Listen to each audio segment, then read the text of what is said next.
دیکھیے جیسا کہ ہم نے خطبے میں بھی دیکھ لیا، اللہ نے قیام اللیل جو ہے اسے فرض نہیں ٹھہرایا تطوعا، قرآن مجید میں بھی اس کا کوئی ذکر نہیں،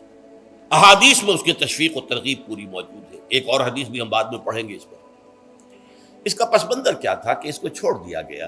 اب ظاہر بات ہے مسلمانوں میں کمزور بھی ہیں، مسلمانوں میں وہ مزدوری کرنے والے بھی ہیں، روزہ تو فرض ہے ان پر، چاہے مئی کا مہینہ ہے اور گندم کاٹنی ہے، روزہ تو پھر بھی رکھنا ہوگا، یہ سب کچھ، لیکن یہ کہ رات کو پھر کھڑے رہنا ان کے لیے، جاگنا ممکن نہیں، لہذا ان کے اوپر یہ چیز فرض نہیں۔ حضور نے تراویح کی نماز یا قیام اللیل نہ اسے فرض قرار دیا، نہ اس کے بعد جماعت کوئی اہتمام کیا مستقل، صرف 3 راتیں آپ نے جماعت کروائی ہے، اس میں 8 رکعتیں آپ نے پڑھی ہیں کہ جو آپ کا معمول تھا تہجد کا وہ پڑھی، اور تہجد کے وقت ہی جماعت کرائی ہے۔ یہ ہے وہ حدیث، اس کے علاوہ کسی نماز تراویح جو ہے جو ہم پڑھتے ہیں 20 رکعتیں عشاء کے ساتھ متصل، اس کا کوئی ذکر نہ دور نبوی میں ہے نہ دور صدیق اکبر میں ہے۔ یہ دور حضرت عمر کی خلافت میں ہوا ہے، اور ہم نہیں کہہ سکتے کتنے سال کے بعد ہوا ہے۔ حضرت عمر رضی اللہ تعالیٰ عنہ کی خلافت کا دور جو ہے وہ تو 10 برس ہے، ہو سکتا ہے 5 برس کے بعد ہوا ہو، 6 برس کے بعد ہوا ہو، 12 ہوا ہے ان کے عہد۔ حضرت عمر ایک مرتبہ مسجد میں داخل ہوئے، مسجد نبوی میں، تو دیکھا کہ کچھ لوگ 8 10 12 جو ہیں وہ ایک جو ہے حافظ کے پیچھے کھڑے ہوئے اور قرآن سن رہے ہیں، کچھ دوسرے کونے میں کھڑے ہیں، کچھ کہیں اور کھڑے ہیں، مختلف جماعتیں ہو رہی ہیں۔ تو انہوں نے سوچا کہ کیوں نہ ان سب کو ایک امام کے پیچھے جمع کر دیا جائے، اور اس کے لیے لوگوں کی سہولت کے لیے عشاء کے ساتھ متصل رکھ دیا جائے،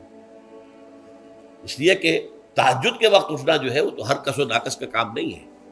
کہ عشاء کے بعد اگر تھوڑا سا اضافی وقت ہو صرف، تو یہ ہر شخص کر لے گا، مزدور بھی کر لے گا۔ لہذا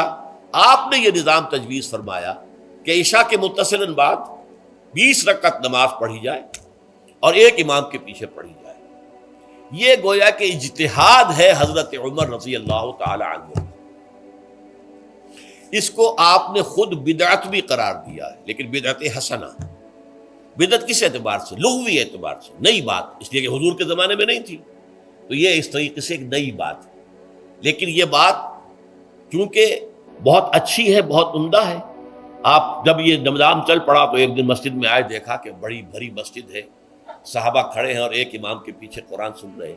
آپ نے فرمایا نعم البدعۃ ھذہ، یہ جو ہم نے نئی بات شروع کی ہے یہ بہت اچھی ہے، بہت عمدہ ہے۔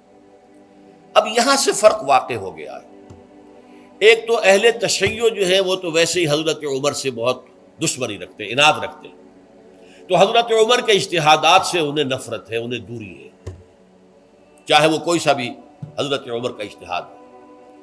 ہمارے ہاں اہل حدیث حضرات بھی در حقیقت حضرت عمر یا کسی اور خلیفہ راشد کے فعل کو وہ سمجھتے ہیں کہ یہ ایگزیکٹو آرڈرز ہیں، یہ ہمیشہ کے لیے نہیں ہے۔ حضرت عمر نے اپنے دور میں ایک نظام قائم کیا، ان کے دور کے لیے ٹھیک تھا، یہ ہمیشہ کے لیے نہیں۔ ہمیشہ کے لیے وہ 8 ہی رکعتوں کے قائل ہیں، وہ تہجد والے، لیکن اس میں بہرحال انہوں نے بھی خود یہ اضافہ کیا ہے کہ وہ 8 رکعتیں وہ عشاء کے ساتھ متصل پڑھتے ہیں، تہجد کے وقت تو نہیں پڑھتے۔ اور حضور نے تو صرف 3 روز جو ہے وہ کرائی تھی جماعت، وہ لوگ 30 دن یا 29 دن پڑھ رہے ہیں، تو اضافہ تو انہوں نے بھی کر دیا،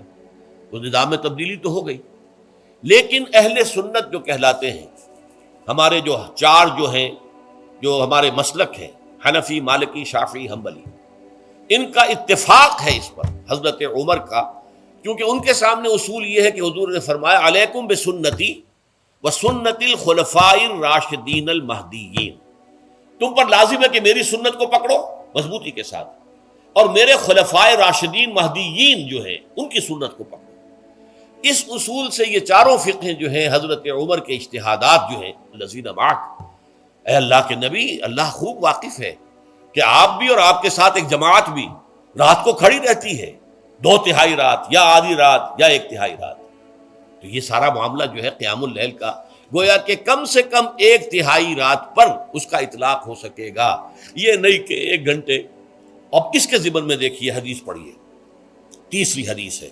عن عبداللہ ابن عمرو ابن العاص رضی اللہ تعالی عنہ، یہ وہی عبداللہ ابن عمرو ہے جن کی میں نے آپ کو حدیث پہلے سنائی ہے یہ ساری رات کھڑے رہتے تھے، پوری رات، اور ہر روز روزہ رکھتے تھے، جس پر حضور نے منع کیا، لا تفعل، مت کرو ایسا۔ رضی اللہ عنہما، یہ خود بھی صحابی ہیں اور ان کے والد عمرو بن العاص بھی صحابی ہیں۔